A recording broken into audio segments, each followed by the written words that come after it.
नमस्कार. ऐश्वर्या शर्वरीवरती खूपच चिडलेली असते. ती शर्वरीला म्हणते, शर्वरी वंश, तुम्ही जे वागलात ना ते चुकीचं वागलात. स्वतःच्या स्वार्थासाठी तुम्ही स्वतःच्या नवऱ्याचा जीव घेतलात. का का शर्वरी वंश, तुम्ही असं का वागलात? मी हे जानकीला तर सांगितलंच आहे आणि जानकीला तर हे समजलंच आहे. आता जानकी तुमची काही खैर सोडणार नाही. तेवढ्यात मात्र जानकी मोठ्याने बोलते, ऐश्वर्या तू शांत हो. तिने शर्वरीचा हात धरलेला असतो आणि शर्वरीला फरफटत सर्वांसमोर हॉलमध्ये आणलेलं असतं. त्यावेळेला शर्वरी मोठ्याने ओरडते, जानकी तुझी हिंमत कशी झाली माझ्याशी असं वागायची? तेव्हा सुमित्रा बोलते, शर्वरी ती तुझी मोठी वहिनी आहे, तिच्याबद्दल असा एकेरी उल्लेख करायचा नाही. तुझी हिंमत कशी झाली माझ्याच घरात येऊन माझ्या सुनेचा अपमान करायची? तेव्हा शर्वरी बोलते, वा आई वा, खरंच मानलं पाहिजे तुला. अगं जानकी तुझी मुलगी, तुझी सून, आणि मग माझं काय? मी तुझी मुलगी नाही का? या घरावरती माझा अधिकारच नाही का? तेव्हा नाना बोलतात, आहे ना, तुझा या घरावरती अधिकार आहे, पण तू इथे 8 दिवस, भारीत भारीत तर 15 दिवस आनंदाने राहू शकतेस येऊन. पण या घरावरती तसा अधिकार गाजवायचा नाही, कारण प्रॉपर्टी मधला हिस्सा तुला देऊन झालाय शर्वरी. तेव्हा शर्वरी बोलते, नाना फुटकी कवडी दिलीत मला आणि तुमच्या या 3 लेकांना मात्र अशी काही प्रॉपर्टी दिलीत की ते त्यांचं आयुष्य बसून अगदी आनंदात घालवतील. तेव्हा जानकी बोलते, काय बोलताय तुम्ही शर्वरी वंश, कळतंय का तुम्हाला? अहो जरा तरी तुमच्या तोंडाला लगाम ठेवा. शर्वरी वंश, तुम्ही नानांजवळ बोलताय हे विसरू नका. शर्वरी वंश, तोंडातून असे शब्द काढण्याआधी स्वतःच्या भावाने म्हणजेच ऋषिकेश रणदिवेंनी किती कष्ट केलेत ही कंपनी उभी करण्यासाठी, हे घर उभं करण्यासाठी. पण तुम्ही मात्र त्या गोष्टीचा विचार केला नाहीत. तुम्ही म्हणता की आयतं बसून खातायत. आयतं कोण बसून खातय?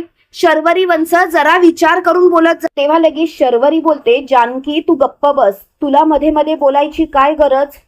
जानकी एक गोष्ट लक्षात ठेव, मी माझ्या वडिलांशी बोलतीये, तू का मध्ये मध्ये चोमडेपणा करतेस? तेव्हा लगेच जानकी बोलते, शर्वरी वंश, तुमचे वडील माझे सुद्धा कोणीतरी लागतात आणि नाना मला मुलीसारखंच मानतात. त्यामुळे माझ्या वडिलांशी अशा पद्धतीने बोललेलं मी सहन करणार नाही म्हणजे नाही. तेव्हा लगेच नाना बोलतात, जानकी तू शांत हो. जानकी काही नाही, हिला फक्त लाडावलेलं आहे. प्रत्येक गोष्ट हिची आपण पूर्ण करत आलो, पण आता मात्र खरंच बस. तेव्हा ऐश्वर्या बोलते, नाना अहो लाडावलेला आहे ना, पण यांनी काय केलंय माहितीये का? स्वतःच्याच नवऱ्याला मारलंय. खरंच शर्वरी वंश, तुम्ही असं कसं काय वागू शकता? तेव्हा मात्र नाना चांगलेच थबकतात. सुमित्रा बोलते, ऐश्वर्या काय बोलतेस तू? ऐश्वर्या उगाच काहीतरी बोलू नकोस. तेव्हा मात्र ऐश्वर्या बोलते, आई तुम्हाला हे मान्य नसेल, पण मी स्वतःच्या कानाने ऐकलंय. शर्वरी वंशनी जे काही केलंय ना ते चुकीचंच आहे. तेव्हा लगेच जानकी बोलते, हो आई, शर्वरी वंशनी असंच केलंय. विक्रांत भाऊजींचा जीव घेतलाय आणि यासाठी मी त्यांना कधीच माफ करणार नाही. मुळात त्यांना फासावरती लटकवलं पाहिजे. तेव्हा मात्र सुमित्रा बोलते, जानकी अगं काय बोलतेस तू? तू बोलतेस म्हटलं हे सर्व खरंच आहे. तेव्हा लगेच जानकी बोलते, हो हे सर्व खरं आहे. शर्वरी वंशंच्या तोंडून मी सुद्धा ऐकलंय ऐश्वर्याशी बोलताना. आणि शर्वरी वंश, विक्रांत भाऊजी कुठे कमी पडले? तुम्हीच विचार करा ना, तुमच्यामध्ये कमीपणा असताना सुद्धा त्यांनी मनापासून तुम्हाला स्वीकारलं आणि तुम्ही मात्र त्यांच्याच पाठीत खंजीर खुपसून दुसऱ्याच्या प्रेमात पडलात. तेव्हा लगेच शर्वरी बोलते, जानकी गप्प बस, उगाच शहाणपणा करू नकोस. जानकी, आणि तुझं तोंड बंद ठेव. मला तर या विषयावर काही एक बोलायचं नाही. तेव्हा लगेच ऋषिकेश बोलतो, शर्यू अगं का असं वागलीस तू? का हे सर्व असं केलंस? आई आणि नानांचे संस्कार विसरलीस का शर्यू तुला असं वागताना काहीच कसं वाटलं नाही? तेव्हा लगेच शर्वरी बोलते, बस, मला आता काही एक बोलायचं नाही. आणि तुमच्याकडे काय पुरावा आहे की विक्रांतचा मी खून केलाय? जानकी चल, मी स्पष्टपणे सांगते, हो मारलंय त्या विक्रांतला मी, कारण त्याचे नको ते उपकार मला नकोच होते. माझ्यावरती प्रेम करणारा, मला सोबत घेऊन चालणारा मुलगा माझ्या सोबत पाहिजे होता, पण हा नवरा म्हणून सगळ्या गोष्टीत कमी पडला. तेव्हा मात्र ऋषिकेश बोलतो, काय बोलतेस तू? विक्रांत आणि सगळ्या गोष्टीत कमी पडले? जरा विचार करून बोलत जा. अगं, तुझा हा आडमुठेपणा, तुझा रागीट स्वभाव, सगळं काही त्यांनी स्वतःच्या पोटात घातलं आणि तुला स्वीकारलं होतं. प्रत्येक वेळेला तू त्यांच्यावरती संशय घ्यायचीस. तुझी ही संशय वृत्ती सुद्धा त्यांनी स्वतःच्या मनात कायमची रुजवून ठेवली होती. पण तू काय केलंस? तू मात्र कायम विक्रांतलाच दोष देत राहिलीस.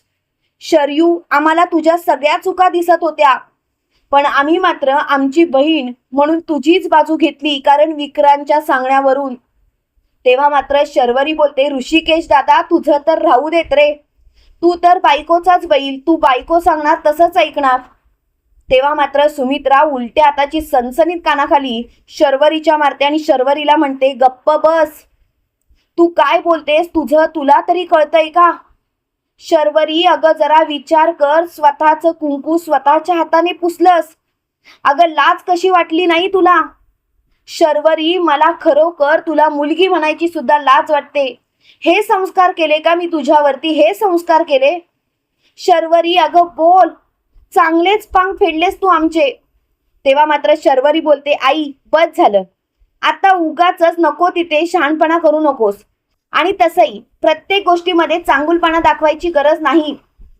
एक गोष्ट मात्र लक्षात ठेवायची, कितीही काही झालं तरी सुद्धा आता मी शांत बसणार नाही. मला माझ्या प्रॉपर्टी मधला हिस्सा पाहिजे. तेव्हा जानकी बोलते, एक फुटकी कवडी सुद्धा तुम्हाला देणार नाही. तुमच्या प्रॉपर्टीचा हिस्सा तुम्हाला दिला गेलाय आणि हे जे काही आहे ना, ते ऋषिकेश, सौमित्र भाऊजी आणि सारंग भाऊजींचं आहे.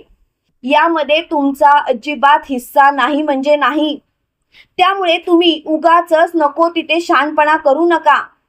तुम्ही चुकीच्या ठिकाणी आला शर्वरी वंश. तेव्हा शर्वरी बोलते, जानकी, तुला मध्ये मध्ये बोलायची गरज नाही. तुझा मुळात या घरावरती अधिकारच नाही. तेव्हा जानकी बोलते, कसा अधिकार नाही? ऋषिकेशची अर्धांगिनी आहे मी. ऋषिकेशच्या प्रत्येक गोष्टीवरती माझाच अधिकार असणार. तेव्हा ऋषिकेश बोलतो, जानकी, तुझा तर अधिकार आहेच, पण जानकी एकच सांगेल, ह्या शर्वरीला आत्ताच्या आता फरफटत घराबाहेर काढ. हिच्यासारख्या मुलीला माझ्या घरात जागा नाही. तेव्हा मात्र शर्वरी बोलते, हे घर काय तुझं फक्त एकट्याचं नाही, सौमित्र, सारंग आणि माझं सुद्धा आहे. तेव्हा सौमित्र आणि सारंग बोलतात, आम्ही तर दादाच्या बाजूने आहोत शरयूताई. आत्ताच्या आता इथून बाहेर व्हायचं. तेव्हा शर्वरी बोलते, बस झाला, अति होते आता. तुम्ही माझा अपमान करताय. तेव्हा लगेच सुमित्रा बोलते, अपमान या शब्दाचा अर्थ तरी कळतो का तुला? शर्वरी, तू तर आमच्या संस्कारांचा अपमान केलायस. शर्वरी, खरंच तुझ्या या वागण्याची ना आता मला लाज वाटायला लागलीये. ते काही नाही, आत्ताच्या आता माझ्या घरातून चालती पड. तेव्हा शर्वरी बोलते, आई बस बस. मला या घरातून चालती पड असं वगैरे म्हणायचं नाही. मी या घरातून कुठेही जाणार नाही. मी या घरातच राहणार. एक गोष्ट मात्र लक्षात ठेवायची आई, आता तू जे काही बोलतेस ना ते बंद कर. आणि हो, तुम्हाला जे काही कळलंय ते सगळं विसरा आणि मला प्रॉपर्टी मधला हिस्सा द्या. तेव्हा मात्र नाना बोलता, शर्वरी बस कर. अगं, काय चाललंय तुझं? तू जे केलंयस ते चुकीचं केलंयस. अगं, पाप केलंयस तू. पाप, स्वतःच्या नवऱ्याचा खून केलायस आणि परत इथे येऊन आमच्याशीच वाद घालतेस. तेव्हा लगेच शर्वरी बोलते, नाना, मी काही करेन, पण तुम्हाला या गोष्टींमध्ये पडायची गरज नाही. आता मात्र बस करा नाना. तेव्हा मात्र लगेच नाना बोलतात, शर्वरी, अगं, तू असं कसं काय वागू शकतेस? तू आमचीच मुलगी आहेस ना? तेव्हा शर्वरी बोलते, हो, मी तुमचीच मुलगी आहे, पण आता मात्र मला काही झालं तरी माझा हक्क पाहिजेच. तेव्हा मात्र नाना खूपच चिडलेले असतात. त्याच वेळेला लगेच ऋषिकेश बोलतो, शर्वरी, तू जर का आता स्वतःहून इथून निघून गेलीस तर बरं होईल, नाहीतर तुला धक्के मारून हाकलून द्यावं लागेल. शर्वरी, तू आमची बहीण आहेस म्हणून तुला पोलिसांच्या ताब्यात देत नाही आहोत. तेव्हा लगेच जानकी बोलते, का ऋषिकेश, का तुम्ही असं का बोलताय? ऋषिकेश, एक गोष्ट लक्षात ठेवायची, त्यांनी गुन्हा केलाय. आणि त्या गुन्ह्याची शिक्षा त्यांना मिळालीच पाहिजे. इथे नातं मध्ये आणायची गरजच नाही. तेव्हा लगेच ऋषिकेश बोलतो, पण जानकी, मी नानांचा आणि आईचा विचार केलाय. त्यावेळेला सुमित्रा बोलते, ऋषिकेश, जानकी अगदी बरोबर बोलतेय. शर्वरीला तिच्या पापांची शिक्षा मिळालीच पाहिजे. आणि शर्वरीचे काही वागले ना, ते माफ करण्यासारखं नाहीच आहे. विक्रांत सुद्धा माझाच मुलगा होता, मी त्याला मुलगाच मानायची ना. मग माझ्या मुलाच्या बाबतीत जे काही घडलं ते चुकीचं घडलं तरी सुद्धा तुम्हाला असंच वाटतं का आम्ही शर्वरीची बाजू घेऊ? अजिबात नाही. शर्वरीला तिच्या पापांची शिक्षा मिळालीच पाहिजे. तेव्हा मात्र शर्वरी बोलते, मला शिक्षा आणि कोण देणार? तुम्ही.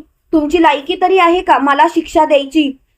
एक गोष्ट लक्षात ठेवायची, माझ्या विरोधात जरी केस केली तरी पुरावे काय आहेत तुमच्याकडे? तुम्ही कितीही प्रयत्न करा मला जेलमध्ये टाकण्याचा, तरी सुद्धा तुम्ही मला जेलमध्ये टाकूच शकत नाही. उलट मी तुमच्यावरतीच केस करेन की प्रॉपर्टी द्यावी लागते म्हणून तर तुम्ही मला जेलमध्ये टाकताय, म्हणून नको नको ते आरोप करताय. तेव्हा जानकी बोलते, शर्वरी वंश, अहो बस करा. काय चाललंय तुमचं? अहो किती स्वतःची खालची पायरी गाठणार आहात? तेव्हा लगेच शर्वरी बोलते, जानकी तू गप्प बसा. उगाच मोठेपणा दाखवू नकोस आणि हा चांगुलपणा आहे ना तो तुझ्या जवळच ठेव. काय ना, तुझ्या या चांगुलपणावरती आई आणि नाना विश्वास ठेवतील, ते भुलतील, पण मी नाही. मी मात्र कधीच भुलणार नाही आणि कधीच भुलू शकत नाही. एक गोष्ट मात्र लक्षात ठेवायची, आता मात्र मला काही एक ऐकायचं नाही. शर्वरी वंश स्वतःच्या पापाचा पाडा स्वतःच्या तोंडाने वाचायचा आणि तोही पोलिसांसमोर. तेव्हा शर्वरी बोलते, जानकी तू कितीही प्रयत्न कर तरी सुद्धा मी माझं तोंड उघडणार नाही. तेव्हा मात्र ऐश्वर्या बोलते, जानकी जाऊ देत. मुळात या बाईच्या नादाला आपल्याला लागायची गरजच नाही. तू फक्त या बाईला घराबाहेर काढ, जेणेकरून ही बाई कायमची घराबाहेर जाईल आणि आपलं डोक्यापासून टेन्शन जाईल. तेव्हा मात्र जानकी बोलते, असं करून नाही चालणार. तेव्हा शर्वरी बोलते, तुझी हिंमतच नाहीये मला घराबाहेर काढायची. तेव्हा शर्वरीचा हात धरून जानकी शर्वरीला फरफटत घराबाहेर ढकलते आणि शर्वरीला बोलते, माझ्या लायकीवरती जाऊ नकोस. खरं तर आजपर्यंत तुम्हाला अहो जाऊ करून खूप मान दिला, पण आता नाही. मुळात तुझी लायकीच नाहीये शर्वरी. आत्ताच्या आता तुझं तोंड इथून काळं करायचं. तेव्हा शर्वरी बोलते, बस, मला आता कोणाचंच काही ऐकायचं नाही आणि तुमचं जे काही चालू आहे ना ते बंद करायचं. तेव्हा मात्र ऋषिकेश बोलतो, जानकी दरवाजा बंद कर, हिचं थोबाड सुद्धा मला पाहायचं नाहीये. तेव्हा मात्र जानकी बोलते, ऋषिकेश शांत व्हा. ऋषिकेश, मला तुमचा राग समजतोय, पण आपल्याकडे पर्याय नाहीये. तेव्हा मात्र ऋषिकेश बोलतो, पर्याय कसा नाही जानकी? जानकी आजपर्यंत या बाईला आपण प्रत्येक गोष्टीसाठी लाडावलेलं आहे. जी गोष्ट तिने मागितली ती गोष्ट तिला दिली, पण आता मात्र मला काही एक ऐकायचं नाही. कितीही काही झालं तरी सुद्धा मला या गोष्टीचा विचारच करायचा नाहीये आणि प्लीज या सर्व गोष्टी आत्ताच्या आता बंद करा. आणि ऋषिकेशनेच शर्वरीच्या तोंडावर दरवाजा लावलेला असतो. तेव्हा शर्वरी दरवाजा ठोठावत असते आणि म्हणत असते, तुम्ही कितीही प्रयत्न करा मला या घरातून हद्दपार करण्याचा, पण मी मात्र या घरातून कुठेही जाणार नाही. मी इथेच बसेन आणि तुमच्या विरोधात सगळ्यांच्या मनात नाही ते भरवेन. तेव्हा मात्र सुमित्रा स्वतःच्या डोक्याला हात मारते आणि बोलते, काय चाललंय हे? अजून काय बघायला लागणार आहे आम्हाला? जानकी, अगं ही मुलगी कधी अशी वागेल असं वाटलं सुद्धा नव्हतं. तेव्हा लगेच जानकी बोलते, बस आई, उगाच नको त्या गोष्टींची काळजी करू नका. शर्वरी वंश चुकल्यात आणि त्यांना त्यांच्या पापाची शिक्षा दिलीच पाहिजे. आई, मला कळतंय तुम्हाला त्रास होतोय, पण कितीही काही झालं तरी सुद्धा शर्वरी वंश ह्या जेलमध्ये गेल्याच पाहिजे. तेव्हा लगेच सारंग बोलतो, ऐश्वर्या तुम्हाला तर संशय होताच, पण तुम्ही हे सर्व घडवून कधी आणलं? तेव्हा लगेच ऐश्वर्या बोलते, सारंग मला तर या गोष्टीचा खूपच त्रास होतोय. सारंग, खरं सांगायचं तर मला आता सगळं काही समजून चुकलंय. मुळात त्या शर्वरीवरती मला संशयच होता, म्हणून मी जानकीला सगळं काही सांगण्याचा प्रयत्न करत होते, पण जानकीचं लक्ष मात्र ऑलरेडी शर्वरीवरती होतच. तेव्हा अवंतिका बोलते, बाप रे, किती भयानक आहे हे. शर्वरी वंश कधीतरी असं वागू शकतात याचा अंदाजच नव्हता मला. तेव्हा लगेच शर्वरी मोठ्याने बोलते, दरवाजा उघडा नाहीतर खूपच मोठा गोंधळ होईल. तेव्हा जानकी बोलते, ऋषिकेश, चव्हाट्यावर गोष्टी येण्यापेक्षा आपण आधी या गोष्टींचा अंदाज घेऊया आणि प्लीज त्यांना आतमध्ये घ्या, त्यांना समजवूया. तेव्हा लगेच ऋषिकेश बोलतो, जानकी काय बोलतेस तू? ही आणि समजून घेईल, कधीच समजून घेऊ शकत नाही, माझ्यावरती विश्वास ठेव. जानकी प्लीज असं नको वागूस. तेव्हा लगेच जानकी बोलते, ऋषिकेश प्लीज समजून घ्या. तेव्हा ऋषिकेश बोलतो, नाही, मला काही एक ऐकायचं नाही, आता मात्र सगळं काही संपलं. तेव्हा मात्र तिची खूपच चिडचिड झालेली असते. तुम्हाला काय वाटतं मित्रांनो, खरोखर शर्वरी कायमची गजाआड जाईल का? जानकी तिला गजाआड पटवण्यात यशस्वी होईल का? कमेंट करून नक्की कळवा. आणि असेच मालिकेंचे नवनवीन अपडेट पाहण्यासाठी व्हिडिओला लाईक, चॅनलला सबस्क्राईब करायला विसरू नका.